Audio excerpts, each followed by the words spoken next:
wabarakatuh. Selamat pagi. Perkenalkan, nama saya Desri Ramadona, NIM 2019 143009, kelas 3A dari Universitas PGRI Palembang, Prodi Pendidikan Guru Sekolah Dasar, semester 3. Ini saya akan membahas tentang integritas dan kejujuran tengah korupsi yang merajalela.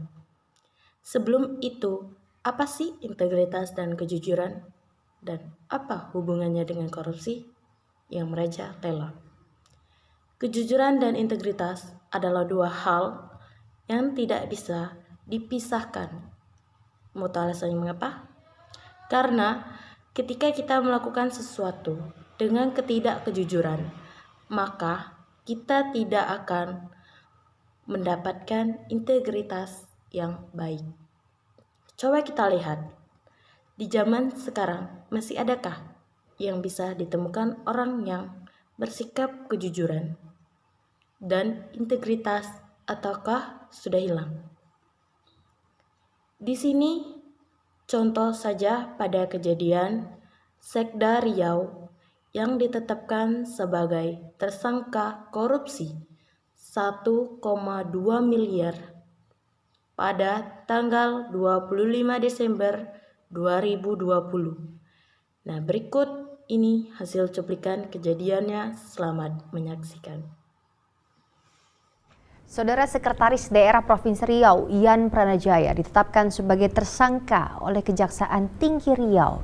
Sekretaris Daerah atau Sekda Riau itu diduga terbukti melakukan tindak pidana korupsi sebesar 1,2 miliar rupiah. Usai diperiksa sebagai saksi oleh penyidik Kejaksaan Tinggi atau Kejati Riau, Ian Pranajaya, Sekretaris Daerah atau Sekda Riau, keluar dari gedung Jati Riau menangkap rompi tahanan. Yang Pranajaya ditetapkan sebagai tersangka karena diduga telah melakukan tindak pidana korupsi saat menjabat sebagai Kepala Badan Perencanaan Pembangunan Daerah atau Bapeda Kabupaten Siak. Setelah ditetapkan sebagai tersangka, mantan Kepala Bapeda Kabupaten Siak tersebut ditahan di Rutan Sialang Bungkuk, Kota Pekanbaru selama 20 hari ke depan. Penahanan tersebut dilakukan agar tersangka tidak menghilangkan barang bukti. Yang Pranajaya diduga telah melakukan tindak pidana korupsi anggaran rutin di Bapeda Kabupaten Siak sebesar 1,2 miliar rupiah saat menjabat sebagai Kepala Badan Perencanaan Pembangunan Daerah atau Bapeda Kabupaten Siak tahun 2014 hingga tahun 2017. Ini ada proses daripada penyidikan. Hari ini tadi tim penyidik berpendapat pertama ditetap sebagai tersangka dulu. Karena hari ini kita panggil sebagai saksi ya Pak Gita ya. Yang kita tetapkan sebagai tersangka berdasarkan pendapat penyidik. Kemudian sore hari ini kita sudah lakukan penahanan hari ini untuk 20 hari ke depan. Alasan langsung ditahan, Pak? Alasan ditahan itu sebenarnya kan sudah tahu ya, ada alasan subjektif ya. Cuma kalau misalnya 3, pertama melarikan diri saya rasa nggak mungkin ya, karena dia sendiri ASN, ada jabatan. Kemudian kalau mengulangi tindak pidana kan itu kejadian memang di Siak, jadi saya rasa juga tidak. Tapi alasan itu menghilangkan barang bukti. Dalam kasus tersebut, Yang Pranajaya dijerat pasal 2 junto pasal 3, pasal 10, dan pasal 13 huruf F Undang-Undang Pemberantasan Tindak Pidana Korupsi dengan ancaman kurungan penjara minimal 1 tahun dan maksimal 20 tahun penjara. Sawino Ardi, Kompas TV, Pekanbaru Riau. Kita lihat dari sebuah cuplikan tadi bahwasannya Sekretaris Daerah Riau ditetapkan oleh Kejaksaan Tinggi Riau. Sekda itu telah terbukti melakukan tindakan korupsi sebagai tersangka saat menjabat Bapeda Kabupaten Siak yang membuat ia ditahan di Rotan Kuku, Kota Pekanbaru buat 20 hari ke depan. Penahanan ini dilakukan agar tidak bisa menghilangkan barang bukti karena telah melakukan tindakan korupsi secara rutin di Bapeda Kabupaten Siak sebesar 1,2 miliar saat menjabat sebagai Bapeda Kabupaten Siak tahun 2014 dan 2017. Dengan permasalahan ini, ia dikenakan pasal 2, 3, 10, dan 13 huruf F UU Pemberantasan korupsi dengan kurungan penjara waktu minimal 1 tahun penjara maksimal 2 tahun penjara. Dapat kita lihat dari sebuah kasus di atas bahwasannya korupsi itu bisa tidak terjadi jika 1. Memperkuat keimanan dan budaya malu. Karena bagaimanapun keimanan merupakan benteng terbaik untuk mencegah perbuatan menipu.